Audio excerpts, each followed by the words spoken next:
I once thought devotion was an agreement. Every moment I invested, every penny I sacrificed, every ambition I set aside would eventually return to me. But the evening I discovered that creased note, tucked away in a container like a shameful secret, my reality didn't simply shatter. It ignited. My identity was absent, not a hint. After decades of binding my relatives' existence together, I was erased entirely, and the cruelest aspect, it didn't even hesitate. My name is Lucas, and I've forever been the one who remains, the fixer, the individual who intervenes when all falls apart. I matured in a drooping home on Willow Creek Lane in Boise, Idaho, a spot with twisted timber planks and a flue that spewed dark fumes each cold season. It wasn't merely a residence.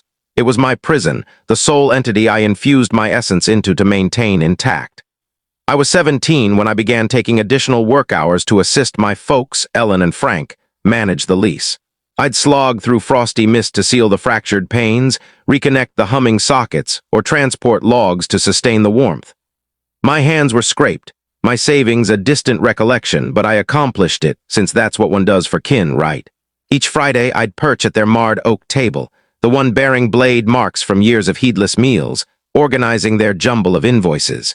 Ellen would be outdoors, trimming her rose shrubs, her smock smeared with soil. Frank would lounge on the sofa, grumbling about auto racing events. It was routine, nearly sacred in its pattern. Yet there was always this pain in my core, as if I were carrying a burden they couldn't perceive.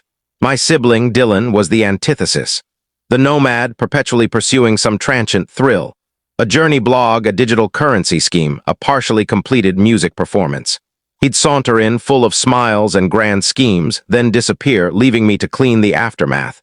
I resented his impulsiveness, but I didn't despise him. Not initially. That Friday, the atmosphere felt keen, like a sword poised to fall.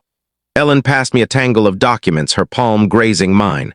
"Lucas, could you manage these? The roses are in disarray." Her tone was warm, but her gaze darted aside, as if concealing a wound. I agreed, plunging into the accustomed disorder of their money matters. Power statements, a scribbled memo about a damaged barrier, a slip for tinned broth. Then I spotted it.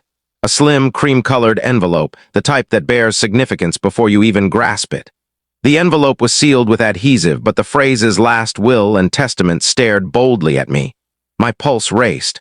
I shouldn't have intruded. Don't miss the complete story in the next short video. Channel link is provided below.